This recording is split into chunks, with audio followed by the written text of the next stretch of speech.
আজ পশ্চিমা সহ গোটা বিশ্বের কুফফার শক্তি ইসরায়েলের ইহুদিদেরকে সাপোর্ট করছে আর গাজাবাসীদের নিপীড়নে চুপ থাকছে। তাম দুনিয়ার কুফফার শক্তি নবীজির ভবিষ্যৎবাণীকে যেন স্মরণ রাখে। এই ফিলিস্তিনের নির্যাতিত মুসলমানরাই আগামীর বিশ্বকে শাসন করবে। আমেরিকা বলে কোনো দেশ পৃথিবীতে থাকবে না, মানচিত্র থেকে আমেরিকা মুছে যাবে।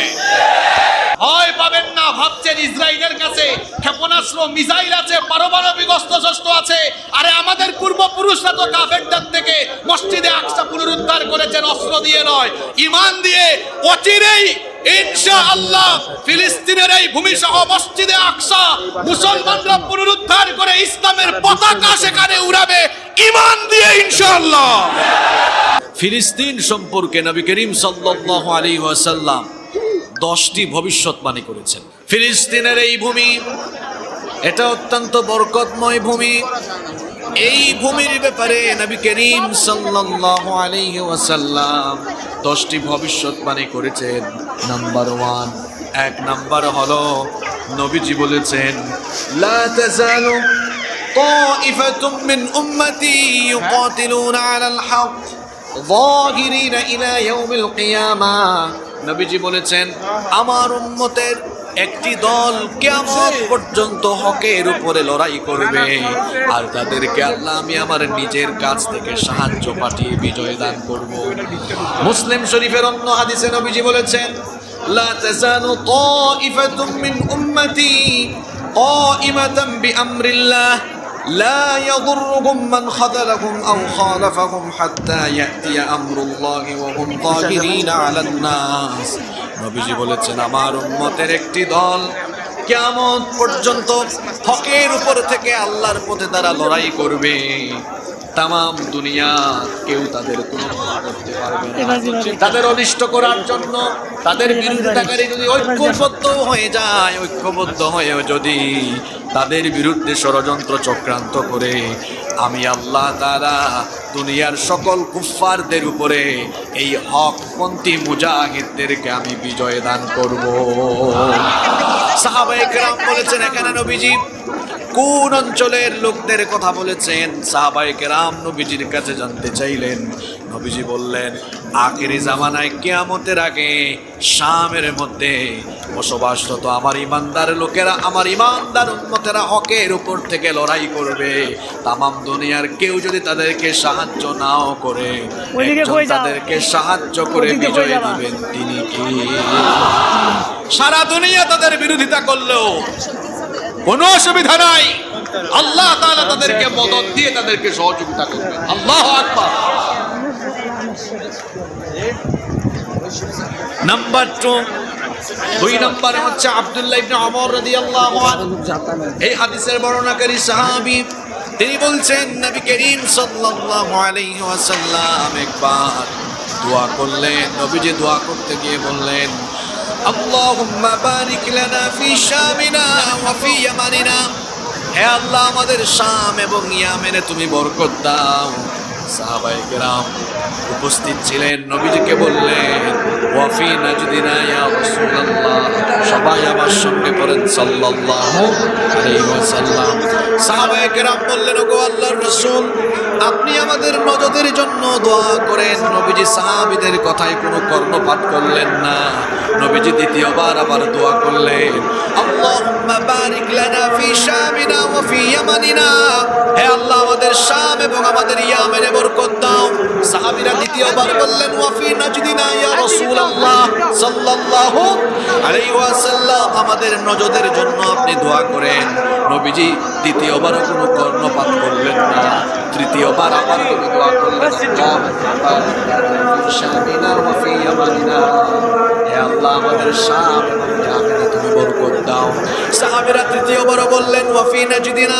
হে আল্লাহর নবী, আপনি আমাদের নজদের জন্য দোয়া করেন। নবীজি বললেন, আমি শামের জন্য দোয়া করেছি, নজদের জন্য দোয়ার জন্য করলাম না। এর আগে বলেন নজদ কোন অঞ্চলকে বলা হয়? মুহাদ্দিসিনে কেরাম হাদিসের ব্যাখ্যায় বলেছেন নজদ দ্বারা এখানে দুটো অঞ্চল উদ্দেশ্য হতে পারে। এক নম্বর ব্যাখ্যায় তারা বলেছেন ইরাকের নজদ, দুই নম্বর ব্যাখ্যায় কোন কোন মুহাদ্দিস বলেছেন সৌদি আরবের উঁচু অঞ্চল হিজাজকে বলা হয় নজদ। এই দুটো অঞ্চলের কোনো একটা নবীজি নজদের জন্য দোয়া করলেন না। নবীজি বললেন তার কারণ হলো হুনাকা জালাজিল ওয়াল ফিতান ওয়া বিহা ইয়াতিহু কবরুশ শাইতান। নবীজি বললেন নজদের মধ্যে ভূমিকম্প হবে, কিয়ামতের আগে ফিতনা ছড়াবে, এমনকি শয়তানি কর্মকাণ্ড কিয়ামতের আগে সেখানে শুরু হবে। নবীজির ভবিষ্যৎবাণীর বাস্তবায়ন শুরু হয়েছে। দেখেন আজকের সৌদি আরবে নাইট ক্লাব চালু হয়েছে, আজকের সৌদি আরবে হালাল সিনেমা হল চালু হয়েছে, আজকের সৌদি আরবে অশ্লীলতা বেহায়াপনা শুরু হয়েছে। এগুলো কিয়ামতের আলামত। নবীজি শামবাসীর জন্য দোয়া করেছেন, কারণ শামের লোকেরা আল্লাহর পথে লড়াই করবে। নাম্বার 3, 3 নম্বর হচ্ছে নবীজি বলেছেন, আবু দাউদ শরীফে হাদিস বর্ণিত হয়েছে, নবীজি বলেছেন ইদা রাআইতাল খিলাফাতা ক্বাদ নাযালাতিল আরদাল মুকাদ্দাসা। নবীজি বললেন যখন তুমি দেখবে পবিত্র ভূমিতে খেলাফত অবতরণ করবে, অর্থাৎ পবিত্র ভূমিতে যখন খেলাফত প্রতিষ্ঠিত হবে তখন কিয়ামত হয়ে যাবে। এর মানে হলো আল্লাহর নবী বলেছেন যে শামের মুসলমান এখন মার খাচ্ছে, যে ফিলিস্তিনের মুসলমান এখন মার খাচ্ছে, ইমাম মাহদিকে আল্লাহ চিরিয়ে পাঠাবে, আর ইমাম মাহদির হেডকোয়ার্টার হবে এই শাম অঞ্চল। এখান থেকেই গোটা পৃথিবী তিনি শাসন করবেন। খেলাফত বাংলাদেশে নয়, খেলাফত শাম অঞ্চলে প্রতিষ্ঠিত হবে। আজ পশ্চিমা সহ গোটা বিশ্বের কুফফার শক্তি, গোটা বিশ্বের কুফফার শক্তি ইসরায়েলের ইহুদিদেরকে সাপোর্ট করছে, আর গাজাবাসীদের নিপীড়নে চুপ থাকছে। তামাম দুনিয়ার কুফফার শক্তি নবীজির ভবিষ্যৎবাণীকে যেন স্মরণ রাখে। এই ফিলিস্তিনের নির্যাতিত মুসলমানরাই আগামীর বিশ্বকে শাসন করবে। আমেরিকা বলে কোনো দেশ পৃথিবীতে থাকবে না, মানচিত্র থেকে আমেরিকা মুছে যাবে। কারণ কিতাবুল ফিতান, ফিতনার অধ্যায়ে হাদিস এসেছে, আপনারা হাদিস পড়বেন আখিরি জামানার ফিতনা। নবীজি বলেছেন কিয়ামতের আগে বড় বড় 3টা ভূমিকম্প হবে। কয়টা ভূমিকম্প? একটা হবে বিল মাশরিক, পৃথিবীর পূর্বে, আরেকটা হবে বিল মাগরিব, পশ্চিমে, আরেকটা হবে জাজিরাতুল আরবে। যে সকল আরব খলিফারা আমাদের আমিরুল মুমিনিনরা এখনো নিশ্চুপ আছেন, আল্লাহর নবী হাদিসে বলেছেন জাজিরাতুল আরবের অনেক অঞ্চলকে মাটির নিচে ধসাইয়া দেওয়া হবে। আর বিল মাগরিব, পশ্চিমা দেশ থাকবে না। আল্লাহর নবী বলেছেন, এটা তো কোনো হুজুরের কথা নয়, কিয়ামতের আগে পশ্চিমা বিশ্বের অনেক দেশ মাটির তলায় ধসে যাবে। আল্লাহু আকবার। যে আমেরিকা এখন মরলগিরি করে, এই আমেরিকার মরলগিরি থাকবে না। সব জায়গায় আমেরিকা গিয়ে ভেটু দেয়। দেখেন আজ কাফির কাফির ভাই ভাই হয়ে গিয়েছে। কাফির কাফির কি হয়ে গিয়েছে? ভাই ভাই হয়ে গিয়েছে, ঐক্যবদ্ধ হয়েছে, কিন্তু কোনো লাভ নাই। এই ফিলিস্তিনিরাই আগামীর বিশ্বকে শাসন করবে, এতে কোনো সন্দেহ। ফিলিস্তিনের ইমান আর আমাদের ইমান কি কিরকম নাকি? আমাদের ইমান পয়সার কাছে বিক্রি হয়ে যায়, আমাদের ইমান নেতা নেত্রীদের আদর্শের কাছে বিক্রি হয়ে যায়, আর ফিলিস্তিনবাসীদের ইমান মিসাইল ক্ষেপণাস্ত্র কেড়ে নিতে পারে না, তারা আল্লাহর পথে জীবন দেয়। জাতের ইমান। এজন্য সামনে হাদিস আসতেছে, আমি আপনাদেরকে শোনাবো এই ফিলিস্তিনি লোকদের সম্পর্কে নবীজি কি বলে গিয়েছে। কয়টা বললাম? নাম্বার 4, 4 নাম্বার আল্লাহর নবী বলেছেন ফিলিস্তিনের এই অঞ্চলকে আল্লাহর নবী ইসলামী বিশ্বের হৃৎপিণ্ড বলেছেন। হৃৎপিণ্ড বলেন তো আমাদের শরীরের সবচাইতে গুরুত্বপূর্ণ অংশ কোনটা? হৃৎপিণ্ড যদি ভালো থাকে গোটা শরীর ভালো থাকবে, হৃৎপিণ্ড যদি খারাপ হয়ে যায় পুরা শরীর খারাপ। আল্লাহর নবী ফিলিস্তিন সম্পর্কে, শাম অঞ্চল সম্পর্কে বলেছে গোটা দুনিয়ার মুসলমানদের ইসলামী বিশ্বের হৃৎপিণ্ড হলো এই শাম অঞ্চল, ফিলিস্তিন অঞ্চল। সুতরাং শরীরের মধ্যে হৃৎপিণ্ড খারাপ হয়ে গেলে যেমন অন্যান্য অঙ্গ প্রত্যঙ্গগুলোর উপর তার প্রভাব পড়ে, আল্লাহ বলেছেন পৃথিবীতে যদি ওই পবিত্র অঞ্চলের মুসলমানরা নিপীড়িত হয়ে যায়, গোটা দুনিয়ার এই অঞ্চলে ইসলামের পতাকা সমুন্নত হয়ে যায়, তামাম দুনিয়ায় ইসলামের পতাকা সমুন্নত হয়ে যাবে। আজ আমাদের খলিফারা আর আমাদের মুসলিম বিশ্বের রাষ্ট্রপ্রধানরা যেরকম নীরবতা অবলম্বন করছেন, আপনারা ভাববেন নীরবতা কোথায়? তারা যে বিবৃতি দিয়েছেন, এটা হচ্ছে জনগণের কাছ থেকে লজ্জা থেকে বাঁচার একটা কৌশল।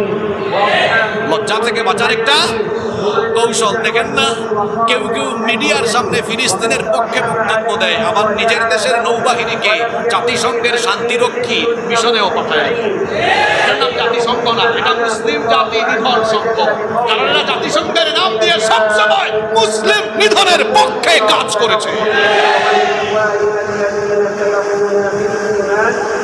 যারা এখন কথা বলছেন না, পদক্ষেপ নিচ্ছেন না, হয়তো ভাবছেন ফিলিস্তিন হলো ইসরায়েলের রাষ্ট্রের সাথে লাগোয়া একটা রাষ্ট্র, ওখানে ফিলিস্তিনিরা মার খেলে আমাদের কি? মানচিত্রে তো আমরা অনেক দূরে অবস্থান করি। আর নবীজি ভবিষ্যৎবাণী করেছেন, এটা দুনিয়ার কোনো হুজুর না। নবীজি বলেছেন এটা হলো ইসলামী বিশ্বের হৃৎপিণ্ড। যদি কাফেররা এটাকে গিলে ফেলে, মনে রাখবা এরপরে তোমাদেরকে আরো যারা ছড়িয়ে ছিটিয়ে পৃথিবীর দিগন্তে আছো অটোমেটিক গিলে ফেলবে। আসলেই তো তাই। হামাসের কয়েকজন কি কামটা করতেছেন আপনারা? কি সাহস! এত বছর তারা মার খেয়েছে। পশ্চিমা যারা নিজেদেরকে সভ্য দাবি করে, আসলে এরা হচ্ছে দুনিয়ার সবচেয়ে বড় অসভ্য। এবং জাতিসংঘ সহ তখন তারা ফিলিস্তিনিদের পক্ষে কথা বলে না। যখন হামাস এত বছর নির্যাতিত হওয়ার পরে এখন প্রতিরোধ করে দাঁড়িয়েছে, তখনই তাদের মায়া কান্না শুরু হয়ে গিয়েছে। ঠিক কিনা? সম্মানিত ভাইয়েরা, সম্মানিত মুসলমান, তাহলে নবী করিম সাল্লাল্লাহু আলাইহি ওয়াসাল্লাম শাম তথা ফিলিস্তিন অঞ্চলকে ইসলামী বিশ্বের কি বলেছেন? কি বলেছেন? হৃৎপিণ্ড বলেছেন। নাম্বার 5 নম্বরে হচ্ছে নবীজি বলেছেন কিয়ামতের আগে এই শাম অঞ্চল থেকে একটা আগুন বের হবে। আল্লাহর নবী বলেছেন, এটা মুসনাদে আহমদ শরীফে হাদিস রয়েছে।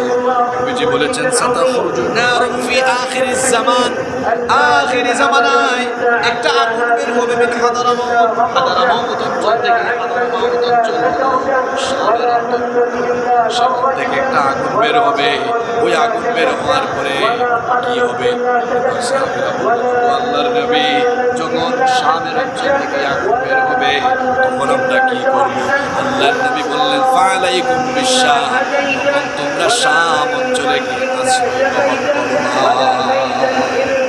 এই শাম অঞ্চলের ব্যাপারে নবীজি আরো বলেছেন, নবীজি বলেছেন এই শামের অঞ্চল ফিলিস্তিনের অঞ্চল হবে হাসরের মাঠ।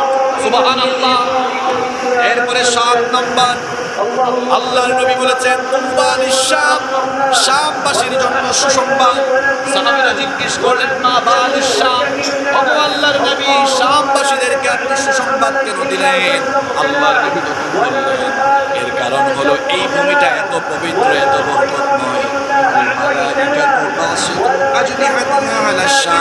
কারণ হলো আল্লাহর রহমতের ফেরেশতারা এই শাম অঞ্চলের জমিনের মধ্যে রহমতের বিছানা, রহমতের ডানা বিছানা। শামের ব্যাপারে এমন কথা বলেছেন মুহাম্মদ সাল্লাল্লাহু আলাইহি ওয়াসাল্লাম। নাম্বার 8 নম্বর নবী করিম সাল্লাল্লাহু আলাইহি ওয়াসাল্লাম বলেন, ইমাম আহমদ তার মুসনাদে আহমদের ভিতরে এই হাদিস এনেছেন। নবী করিম সাল্লাল্লাহু আলাইহি ওয়াসাল্লাম বলেন, বাইনানা আনা নাইমুন ইযা রাআইতু রুমুদাল কিতাব ইহতামিরা মিন তাহতি রাসি। আল্লাহর নবী বলেন, আমি একবার ঘুমন্ত ছিলাম, আমি ঘুমের মধ্যে স্বপ্ন দেখলাম থেকে আল্লাহর কিতাবকে সরিয়ে নেওয়া হলো। فظننت أنه مذهوب به فأتبعه بصري, আমি নজর করতে লাগলাম এটাকে নিয়ে কোথায় যাওয়া হবে। ইলা শাম, আমি দেখলাম আল্লাহর কিতাব এই শাম অঞ্চলে। আল্লাহর নবী সাহাবীদেরকে বললেন, আনা, আমার উম্মত সাবধান, ওয়া ইন্নাল ঈমানা হাত্তা তাকাউল ফিতানু বিশাম। তামাম দুনিয়ায় যখন কিয়ামতের আগে ফিতনা ভরপুর হয়ে যাবে। তখন যদি খাঁটি ইমানদার দেখতে চাও, শামের দিকে তাকাবা, শামের দিকে নজর দিবা। তামাম দুনিয়ার অন্যান্য অঞ্চলে যখন মুসলমান সমাজে ফিতনা ছড়িয়ে যাবে, মুসলমানদের ইমান যখন ফিতনায় পরিপূর্ণ হয়ে যাবে, ওই কঠিন সময়ে শাম অর্থাৎ ফিলিস্তিনের অঞ্চলের ইমানদাররাই খাঁটি ইমানদার। শেষ জামানায় ইমান পাওয়া যাবে কোন অঞ্চলে? কথা বলেন না কেন? শাম অঞ্চলে। আসলেই তো তাই, আসলেই তো তাই। আমি আপনি দলের জন্য, ক্ষমতার জন্য, নেতা নেত্রীর জন্য অনেক সময় ইসলামের আদর্শ বিক্রি করে দেই, আর ফিলিস্তিনের মুসলমানরা মসজিদে আকসার জন্য ইহুদিদের সাথে আপোষ করে না, প্রয়োজনে জীবন দেয়, ইমান দেয় না। এজন্য নবীজি বলেছেন আখিরি জামানায় ইমান দেখবা শামে। নবীজি মক্কা মদিনার কথাও, মক্কা মদিনার কথাও আমাদের দেশে ঘুমটা পড়া কিছু শায়েখরা, তারা ইমাম সালাউদ্দিন আইয়ুবী রাহমাতুল্লাহি আলাইহি তার আকীদা নিয়ে প্রশ্ন তুলেছেন। তার আকীদা নিয়ে প্রশ্ন তুলেছেন। সালাউদ্দিন আইয়ুবীর নাম শুনেছেন তো আপনারা? কে তিনি? কে? হ্যাঁ, অনেকেই জানে না। মুসলমান যুবকরা নায়ক নায়িকার নাম জানে। সালাউদ্দিন আইয়ুবী সেই বীর সিপাহ সালার, যিনি ক্রুসেডারদের হাত থেকে মসজিদুল আকসাকে পুনরুদ্ধার করেছেন। আল্লাহু আকবার। মসজিদে আকসার বিজয় এটা ইমানদার ব্যক্তি ছাড়া কারো হাতে আল্লাহ দেন না। কিছু শায়েখরা প্রশ্ন তুলেছেন, ওই শায়েখদেরকে বলবো যারা রিয়াল খায়া খায়া কথা বলে, মক্কা মদিনার কথা নবীজি বলেন নাই। নবীজি বলেছেন আখিরি জামানায় খাঁটি ঈমান শামে দেখবা, শামে, শামে। সুবহানাল্লাহ। কারণ শামের লোকেরা ডলারের কাছে, শামের লোকেরা রিয়ালের কাছে বিক্রি হয়ে যায়। শেষ জামানায় ঈমান পাওয়া যাবে কোন অঞ্চলে? কথা বলেন না কেন? নাম্বার 9 নাম্বার, শাম অঞ্চল হলো এমন পবিত্র অঞ্চল, আখিরি জামানায় কিয়ামতের আগে ইমাম মাহদী আলাইহিস সালাম আসবেন। ইমাম মাহদী আসবেন। আপনাদের এই কথাকে বিশ্বাস হয় কিনা? ইমাম মাহদী আসার যত আলামত হাদিসে বলা হয়েছে, বেশিরভাগ আলামত প্রকাশ পেয়ে গিয়েছে।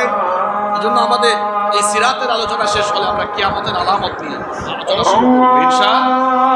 সেখানে আমরা সবগুলো আলামত তুলে ধরবো। দেখবেন সব আলামতগুলো যদি আপনি জানেন তাহলে মনে হবে ইমাম মাহদী আসার সময় চলে এসেছে। কারণ আল্লাহর নবী বলেছেন তামাম দুনিয়ায় যখন জুলুম নির্যাতন বেড়ে যাবে, মুসলমানরা যখন জুলুমে নির্যাতনে নিপীড়নে কোণঠাসা হয়ে পড়বে, তখন জুলুম নির্যাতনকে দূর করে আল্লাহর জমিনে আল্লাহর দ্বীন কায়েমের জন্য ইমাম মাহদী আলাইহিস সালামকে ইমাম মাহদীর ব্যাপারে নবীজি বলেছেন তাকে তোমরা কেমনে চিনবা? তার নাম হবে আমার নামে নাম, আমার নাম আহমদ। নবীজির একটা নাম হচ্ছে আহমদ। ইমাম মাহদীর নাম হবে আহমদ। মাহদী তার নাম হবে না। মাহদী হলো তার লকব। ইমাম মাহদী মানে সুপথপ্রাপ্ত, তিনি মানুষকে হেদায়েতের পথ দেখাবেন। তারই নাম আল্লাহর নবী বলেছেন আখিরি জামানায় ইমাম মাহদী আসবেন। আমার নামে হবে তার নাম, আমার বাবার নামে হবে তার নাম। আমার নাম যেমন মুহাম্মদ বিন আব্দুল্লাহ, ইমাম মাহদীর নাম হবে মুহাম্মদ বা আহমদ বিন আব্দুল্লাহ। তিনি আসবেন, তাকে লোকেরা চিনে ফেলবে। তাকে লোকেরা চেনার পরে যখন তামাম দুনিয়া থেকে, বিশেষ করে আসাম থেকে কালো পতাকাবাহী লোকেরা, তারা আগে ইমাম মাহদীর সৈন্য হওয়ার জন্য, সৈনিক হওয়ার জন্য চলে যাবে। তামাম দুনিয়ায় খবর হয়ে যাবে ইমাম মাহদী চলে এসেছেন। দিকে দিকে মুসলমানরা এই খবর পাওয়ার পরে লক্ষ লক্ষ মুসলমানেরা ইমাম মাহদীর হাতে বায়াত গ্রহণের জন্য দিক বিদিক থেকে, পৃথিবীর চারপাশ থেকে তার কাছে ছুটে আসবে। আল্লাহু আকবার। আমরা ক্ষমতার জন্য লড়াই করি বছরের পর বছর। এসেছে নবীজি বলেছে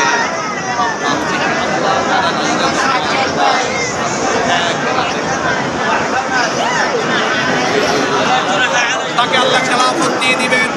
ইমাম মাহদী আসার পরে যেই তার বিরুদ্ধে হামলা করতে আসবে আল্লাহ তারে ধ্বংস করে দিবেন। ইমাম মাহদী আসবেন।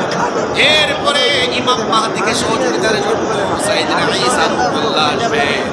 ঈসা নবী হচ্ছেন আমাদের আগের নবী। ঈসা নবী আল্লাহর কাছে দোয়া করেছিলেন, তুমি আমাকে নবী না বানায়া মুহাম্মদ সাল্লাল্লাহু আলাইহি ওয়াসাল্লামের উম্মত বানালে না।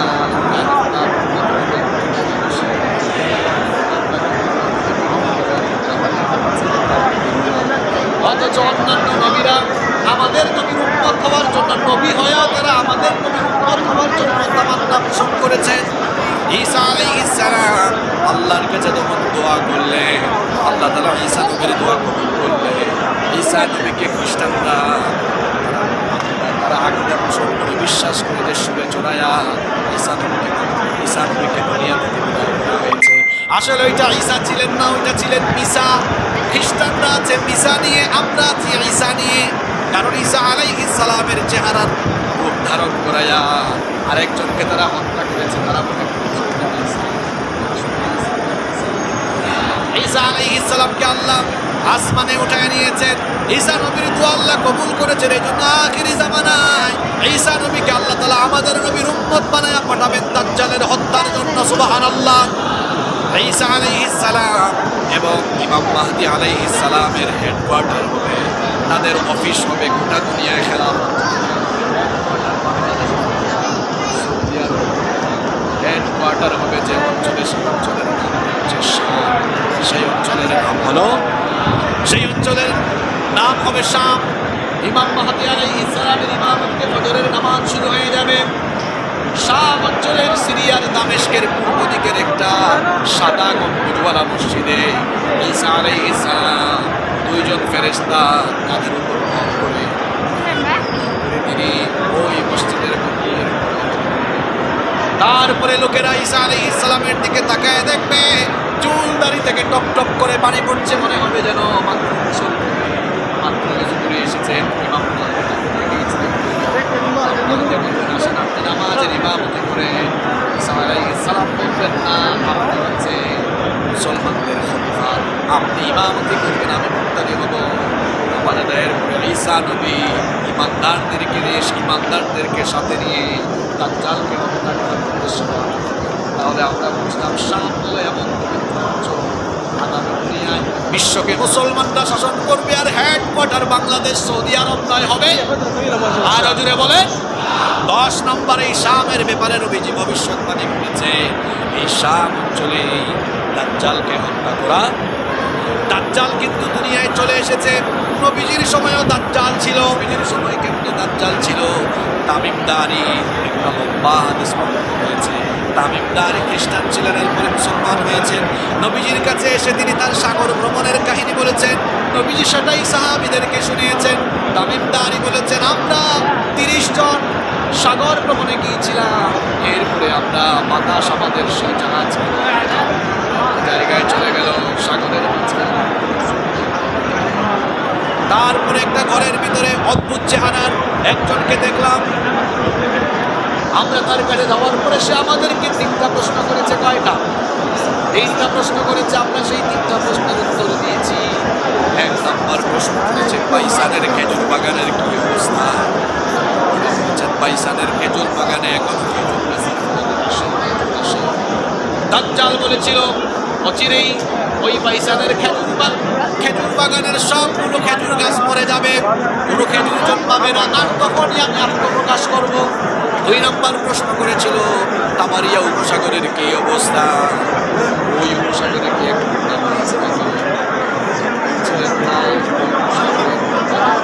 দাজ্জাল বলেছিল অচিরেই সেই উপসাগরের পানি 3 নম্বর প্রশ্ন করেছিল চুগারের ঝর্ণায় কি এখনো পানি আছে নাকি, ওই পানি দিয়ে কি মানুষ এখনো চাষাবাদ করে নাকি। তারা উত্তর দিলেন হ্যাঁ, চুগারের ঝর্ণায় এখনো পানি আছে, এখনো ওই পানি দিয়ে মানুষ চাষাবাদ করে। চুগারের ঝর্ণা যখন শুকায় যাবে, প্রকাশ হবে ওইটা অঞ্চলের পাইসানের খেজুর বাগান আবার সাগর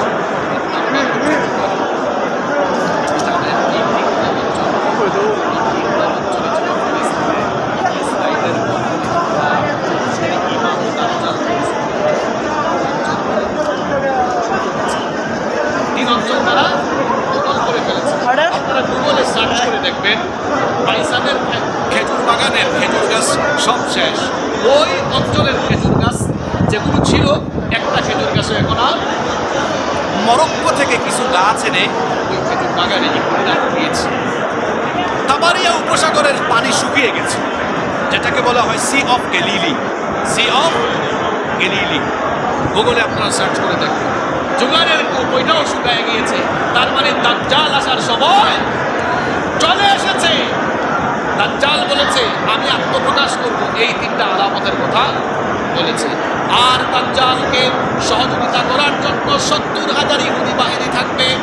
এই জন্য ইহুদিরা দাজ্জালকে তাদের ইমাম, তাদের নেতা মানে দাজ্জালকে তারা রিসিভ করার জন্য অপেক্ষায় আছে।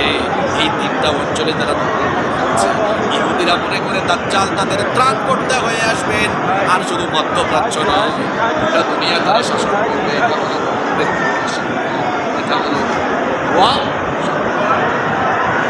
তেল আবিব থেকে কয়েক কিলোমিটার দূরে একটা অঞ্চল আছে, অঞ্চলকে বলা হয় লুদ। হাদিসের মধ্যে বলা হয়েছে এই শাম হচ্ছে সেই ভূমি সাইয়েদনা ঈসা আলাইহিস সালাম আসার পরে নিয়ে দাজ্জালকে তাড়া করবে। দাজ্জালকে তাড়া করার পরে এই শামের লুদ অঞ্চলের বাবেলদের কাছে দাজ্জালকে কলম করবে। আল্লাহু আকবার। তাহলে এই শাম ফিলিস্তিনের এই অঞ্চল সম্পর্কে নবীজি কয়টা ভবিষ্যৎবাণী করেছেন? জোরে বলেন কয়টা? এই অঞ্চলটি, এই অসভ্য দখলদাররা দখল করেছে। এদেরকে দখলদার বলেছি কেন? এদেরকে দখলদার এই কেন মনে করেন? এই মারুগড়ার এলাকায় আপনার 6 কাঠা জমি আছে। এখন আরেকজন এসে এই 6 কাঠা জমির উপর সাইনবোর্ড লাগায়া দখল করে ফেলেছে। এখন ওই XYZ ওই ব্যক্তিকে আপনি কি ভূমির আসল মালিক বলবেন না দখলদার বলবেন? কি বলবেন? ফিলিস্তিনের 1 ইঞ্চি মাটিও ইসরায়েলের ইহুদিদের, এরা দখলদার। অটোমান সাম্রাজ্যের যখন পতন হয়েছে, তুর্কি খেলাফতের পতন হয়ে যাওয়ার পরে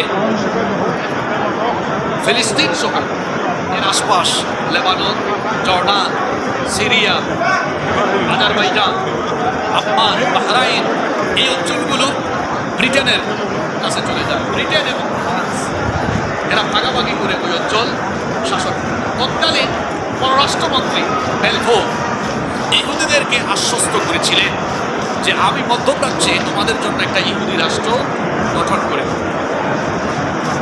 পশ্চিমারা হচ্ছে দুনিয়ার সবচেয়ে বড় অসভ্য, সকল ষড়যন্ত্রের, সকল সন্ত্রাসী কর্মকাণ্ডের মূল হোতা।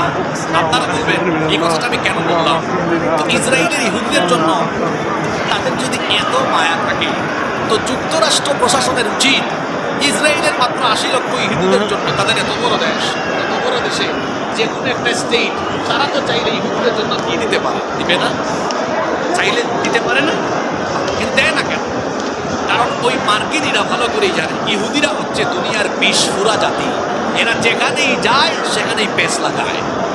পৃথিবী সৃষ্টির পর থেকে এই ইহুদিরা যেখানেই গিয়েছে সেখানে কোনো না কোনো ঝামেলা লাগাই দিয়েছে।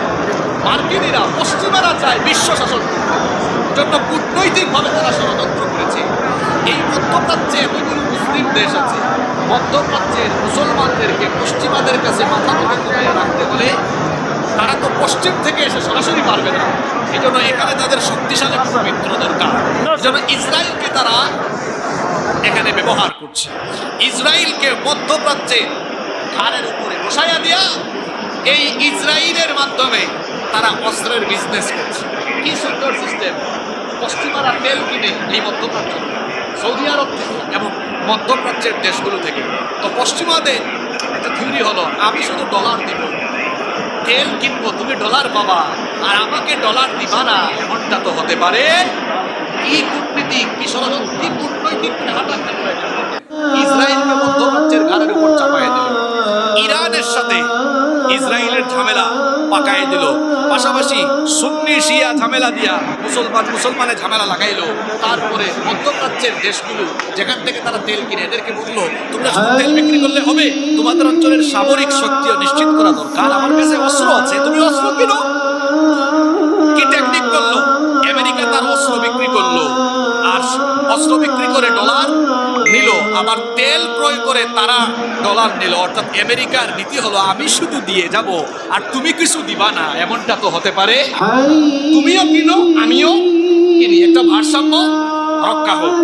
ইসরায়েলের ইহুদিদেরকে তারা এখানে চাপায়া দিয়েছে 30 সালের পরে। 1930 সালের পরে হিটলার, নাম শুনেছেন তো আপনারা?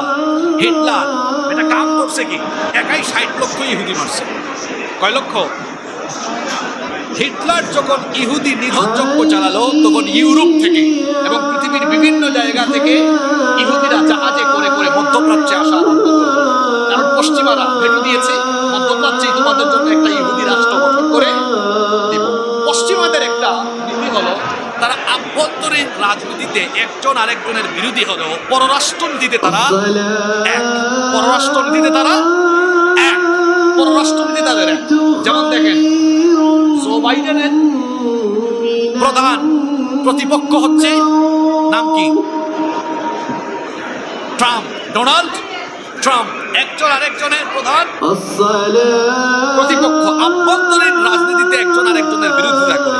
কিন্তু দেখেন ইসরায়েল হামাস যুদ্ধে তাদের পররাষ্ট্রনীতি বক্তব্য একরকম না আলাদা? একরকম না আলাদা? একরকম। তো 30 সালের পরে বিভিন্ন জায়গা থেকে এই পশ্চিমাদের বিভিন্ন জায়গা থেকে ইহুদিদেরকে জড়ো করা হলো এই ফিলিস্তিনি ভূখণ্ডে। তখন এরা চাষাবাদ করতো, শুনতেছেন তো আপনারা? চাষাবাদ করতো। আস্তে আস্তে ইহুদিদের সংখ্যা এখানে বাড়তে লাগলো। পশ্চিমাদের প্রত্যক্ষ এবং পরোক্ষ মদদে, পরোক্ষ প্রত্যক্ষ সহযোগিতায় 1948 সালে দখলদার এই ইহুদিরা মধ্যপ্রাচ্যের ফিলিস্তিনে একটা অবৈধ রাষ্ট্রের জন্ম দিল, একটা জারজ রাষ্ট্রের জন্ম দিল। আমাদের বাংলাদেশের পাসপোর্ট, যারা পাসপোর্টধারী দেখবেন, পাসপোর্ট করলে দেখবেন সব দেশে যেতে পারবেন। এক দেশে নিষেধাজ্ঞা আছে, পাসপোর্ট দেশে যেতে পারবেন না, ইসরায়েল। বাংলাদেশে ইসরায়েলকে এখনো রাষ্ট্র হিসাবে স্বীকৃতি দেয় নাই। 48 সালে এই অবৈধ রাষ্ট্রের জন্মে হলো এবং দিন দিন তারা ফিলিস্তিন সহ এদিকে মিশরের কিছু অঞ্চল, লেবাননের কিছু অঞ্চলকে তারা তাদের অঞ্চলে ঢুকায়া ফেলেছে। এই ইহুদিগুলোকে সবসময় পশ্চিমারা সহযোগিতা করেছে। যখন ইসরায়েল আর হামাসের যুদ্ধ লাগলো তখন দেখেন জো বাইডেন তাদের পক্ষে, ফ্রান্সের প্রেসিডেন্ট আরেক খবিশ ইমানুয়েল ম্যাক্রো, কানাডার প্রেসিডেন্ট জাস্টিন ট্রুডো, আরেক বেটা তার নিজের পায়ের তলায় মাটি নাই, পুতিন তারে এমন সেসা ছেড়েছে। আসসালামু আলাইকুম ওয়া রাহমাতুল্লাহি ওয়া বারাকাতুহু। এটা হলো ইউক্রেনের প্রেসিডেন্ট জেলেনস্কি তার নিজের পায়ের তলায় মাটি আছে, সেও ইহুদিদের পক্ষে। তো দেখা গেল ইসরায়েল ফিলিস্তিনের উপর নির্যাতন আরম্ভ করার পরে, হামলা আরম্ভ করার পরে কাফিররা সব তাদের পক্ষে আছে না নাই? কাফির কথা বলেন না কেন? কাফির ভাই ভাই। আমাদের রাষ্ট্রপ্রধানরা, আমাদের খলিফারা শুধু বিবৃতি দিয়েছেন, শুধু বিবৃতি দিয়েছেন। কেউ কেউ আবার ত্রাণও পাঠিয়েছে। আর ওইদিকে জো বাইডেন বেচারা কি করেছে? রণতরী পাঠিয়েছে, আবার নিজে সফর করেছে। গতকাল আবার ঋষি সুনাকও এসেছে। আমাদের খলিফারা বিবৃতি আর ত্রাণ পাঠানো ছাড়া অন্য কিছু করতে পারছেন? ইহুদিদের সংখ্যা হচ্ছে 80 লক্ষ। কত লক্ষ? আপনারা কথা বলছেন না কেন? কত লক্ষ? বর্তমান দুনিয়ায় মুসলমানদের সংখ্যা 200 কোটি। ইহুদি 1 কোটিও না, মুসলমানের সংখ্যা 200 কোটি আর ইহুদির সংখ্যা 80 লক্ষ। এখন 80 লক্ষ ইহুদিদের জন্য 200 কোটি মুসলমানরা, তাদের ইমান এত দুর্বল হয়েছে যে তারা আকাশের পানে তাকায় আছে, দেখে আবাবিল আল্লাহর তরফ থেকে আসে কিনা। এখন আবাবিল যদি আসেও গজব হয়ে ইহুদিদের উপরে আসবে না, গজব হয়ে 200 কোটি মুসলমানদের উপরে আসবে। কারণ 200 কোটি মুসলমান নির্যাতিতদেরকে দেখেও মুসলিমদের পক্ষ হয়ে তারা ভালোভাবে তাদেরকে সমর্থন দিতে পারে